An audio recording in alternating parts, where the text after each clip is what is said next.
Hello students, তোমরা সবাই কেমন আছো? আমিও বেশ ভালো আছি। আজকে আমি চতুর্থ শ্রেণীর আমার গণিত বইয়ের যে 16 নম্বর চ্যাপ্টার, দেখো কে বেশি পেলো দেখি, এই চ্যাপ্টারের সমস্ত অঙ্কগুলো আমি তোমাদেরকে করে দেবো। আগে তোমাদেরকে ভগ্নাংশ শিখিয়েছি আগের চ্যাপ্টারগুলোর। তোমরা যদি সেই ভিডিওগুলো না দেখে থাকো, অঙ্কগুলো না করে থাকো, তাহলে আমার প্লে লিস্টে গিয়ে পুরানো ভিডিওগুলো দেখে নেবে। চলো আজকে তাহলে শুরু করা যাক।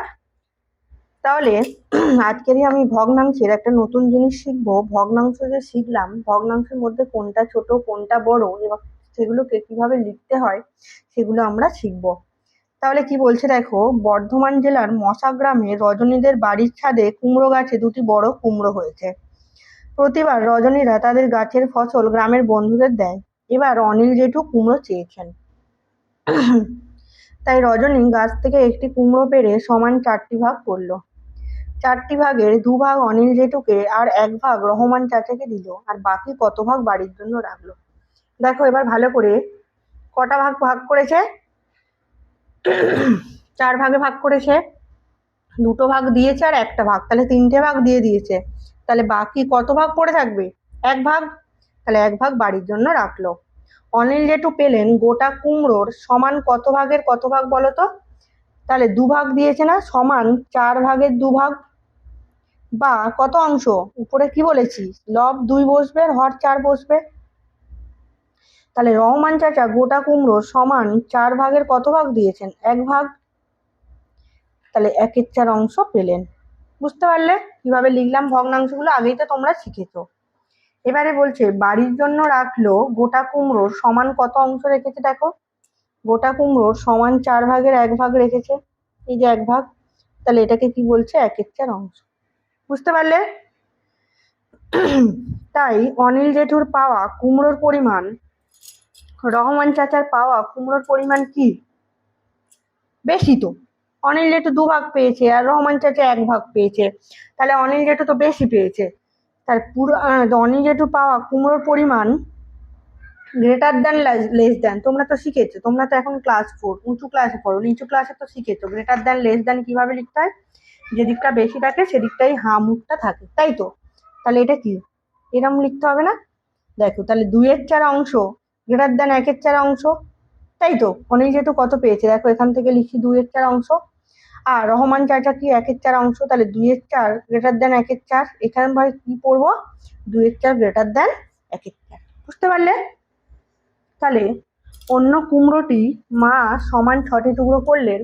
মা 6টি টুকরোর 2টো টুকরো মিনুদিদের দিল, আর বাকি 4টে টুকরো সাবিনাদের দিল। তাহলে কে বেশি পেলো হিসাব করি। মিনুরা পেলো 6টা টুকরোর মধ্যে 2টো টুকরো, অর্থাৎ 2/6 অংশ, তাই তো? তোমরা তো এখন এক্সপার্ট হয়ে গেছো, তাড়াতাড়ি লিখতে পারবে ভগ্নাংশগুলো। তাহলে সাবিনারা পেলো 6টা টুকরোর মধ্যে 4টে টুকরো, তাহলে এটা কত হবে? 4/6 অংশ। তাহলে এত অংশের গ্রেটার দেন এত অংশ, তাহলে কি কোনটা লিখতে হবে বলতো? 4-4 অংশ। আচ্ছা তাহলে কি মিনুর অংশ? আচ্ছা এখানে কি লিখতে হবে? সাবিনাদের অংশ।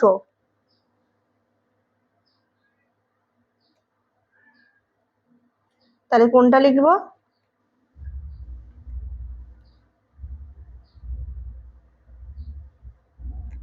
সাবিনার অংশ গ্রেটার দ্যান মিনুর অংশ লিখি। তাহলে তাই 4/6 গ্রেটার দ্যান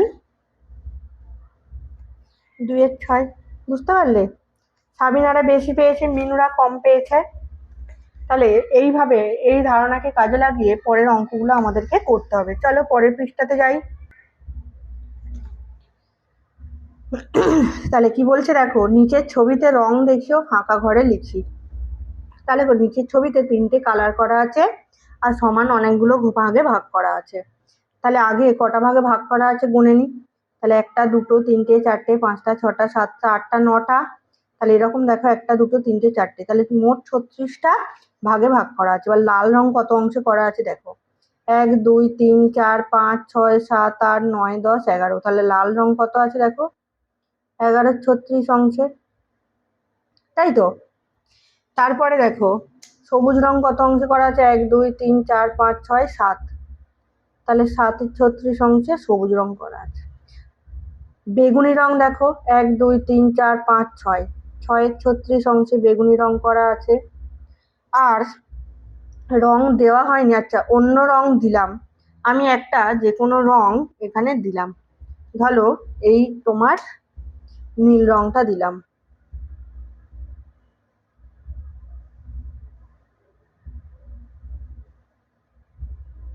আমার ইচ্ছা মতো 3টে ঘরে নীল রং দিলাম, তাহলে অন্য রং দিলাম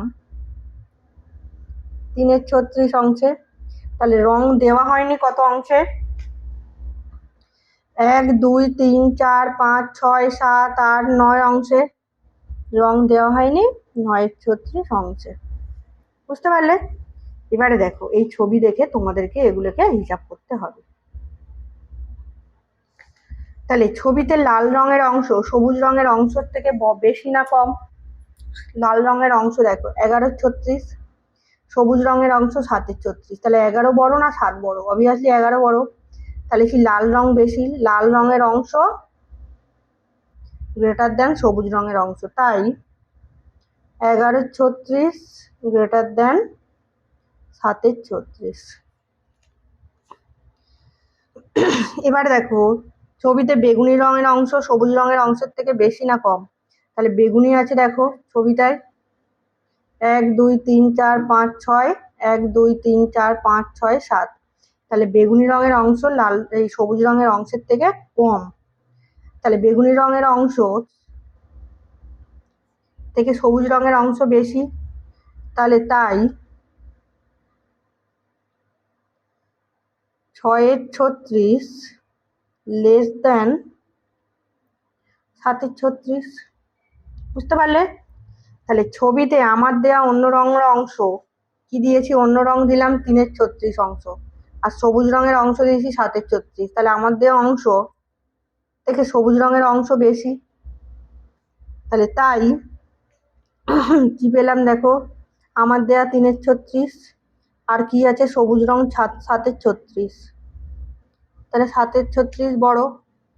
তাহলে ছবিতে রং না দেওয়া অংশ সবুজ অংশ, রং দেওয়া না দেওয়া অংশ দেখো রং দেওয়া হয়নি কত অংশে? 9 36 অংশ, তার থেকে সবুজ রঙের অংশ 7 36, তাহলে সবুজ রঙের অংশ থেকে রং না দেওয়া অংশ বেশি। তাহলে তাই কি আছে 9 36 7 36-এর থেকে বড়।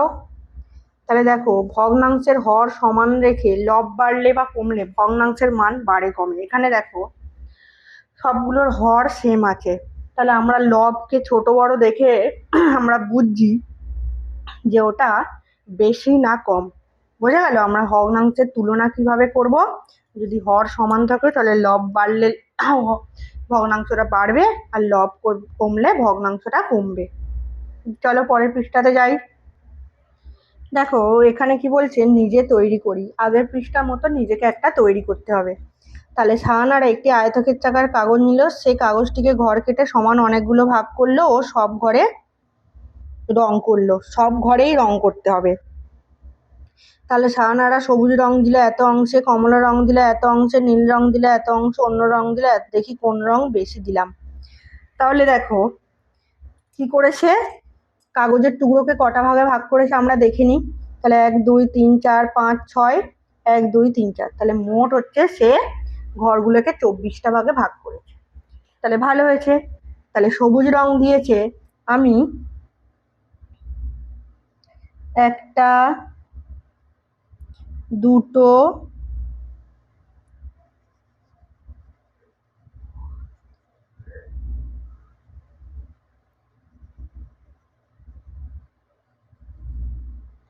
ধরো এই মোট 9টা ঘরে সবুজ রং দিলাম। বুঝতে পারলে? তারপরে কমলা রং দিয়েছে, তাহলে এই 3টে ঘর আর এই 2টো ঘর, 5টা ঘরে কমলা রং দিলাম। তারপর নীল রং দিয়েছে, নীল রং দিয়ে দেবো কটা ঘরে? ধরো আমি এই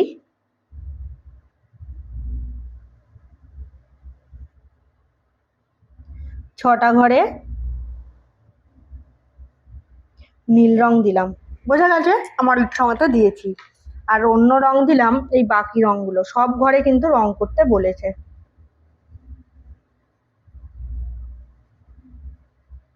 দেখো এবারে আমার রং করা হয়ে গেল। এবার নিচে প্রশ্নগুলোর উত্তর দিতে হবে, বুঝতে পারলে? তাহলে সাহানারা সবুজ রং দিল, তাহলে 1 2 3 4 5 6 7 8 9। তাহলে সাহানারা সবুজ রং দিল 9 এ টোটাল ঘর কত? 1 2 3 4 5 6, তাহলে 24। 9 24 অংশে সবুজ রং দিল।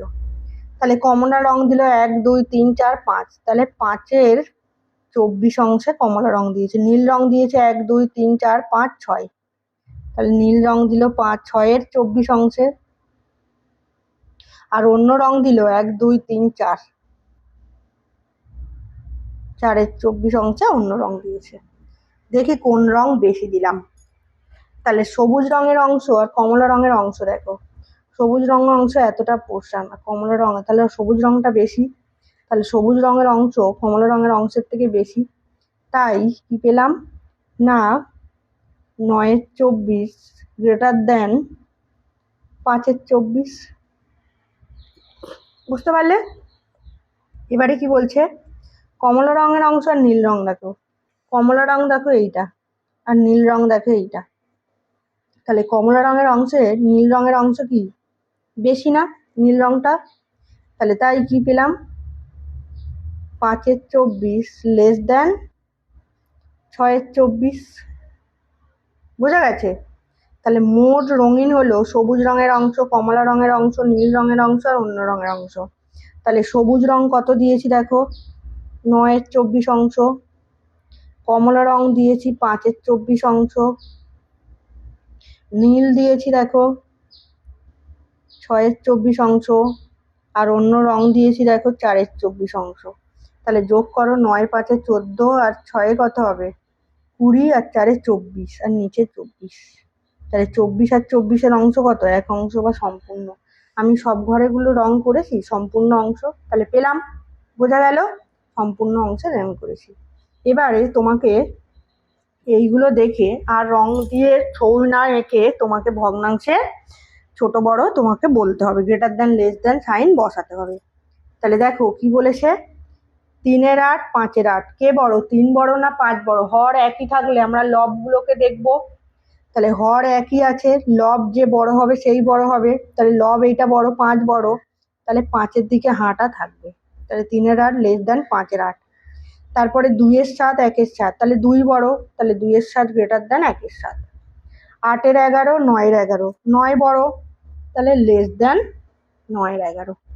তারপরে 5 36 7 36, তাহলে 7 বড়, 5 36 লেস দেন 7 36। তারপরে কি 6 13 13 13, তাহলে কে বড়? 13 13, 13 বড়, তাহলে লেস দেন 6 13 লেস দেন 13 13। 8 11 11 11, তাহলে কি 11 বড়, 8 11 লেস দেন 11 11। এই 11 11 মানে 1, এটা 13 13-কে 1 লিখতে পারি, 11 11-কে 1 লিখতে পারি। তাহলে এখানে দেখো 7 10 আছে, এখানে 1 বলা আছে, তাহলে আমাকে হরটাকে সমান করতে হবে। তাহলে এখানে হর 10 আছে, তাহলে 1-কে আমরা কি লিখতে হবে? 10 10 লিখতে হবে, তবেই না আমরা তুলনা করতে পারবো। হর সমান থাকলে লবগুলোকে তুলনা করব। তাহলে 7 10 10 10 কে বড়? 10 বড়, তাহলে 7 10-এর থেকে 1 বড়। তাহলে 1 আছে, 3 5 আছে, তাহলে 1টাকে কি লিখতে হবে? হরের সমান করে লিখতে হবে। তাহলে 5 5 লিখবো, 5 5 5 সমান 1। তাহলে এবার কে হলো সবসময় কি 5 বড় 3-এর থেকে, তাহলে 5 5 বা 1 গ্রেটার দেন 3 5। তাহলে দেখো এই চ্যাপ্টার থেকে আমরা কি শিখতে পারছি বলো তো? হর যদি একই থাকে আমরা লবের তুলনা করে ভগ্নাংশের ছোট বড় নির্ণয় করতে পারি। তোমরা ভিডিওটি খুব মনোযোগ দিয়ে পড়বে, তাহলে দেখবে ভগ্নাংশের ধারণা তোমাদেরকে আর অসুবিধা করবে না, খুব স্পষ্ট বুঝতে পারবে। যদি চ্যানেলটি ভালো লেগে থাকে, ভিডিও ভালো লেগে থাকে, তাহলে অবশ্যই পাশে থাকা বেল বাটনটি ক্লিক করে চ্যানেলটিকে সাবস্ক্রাইব করে রাখবে।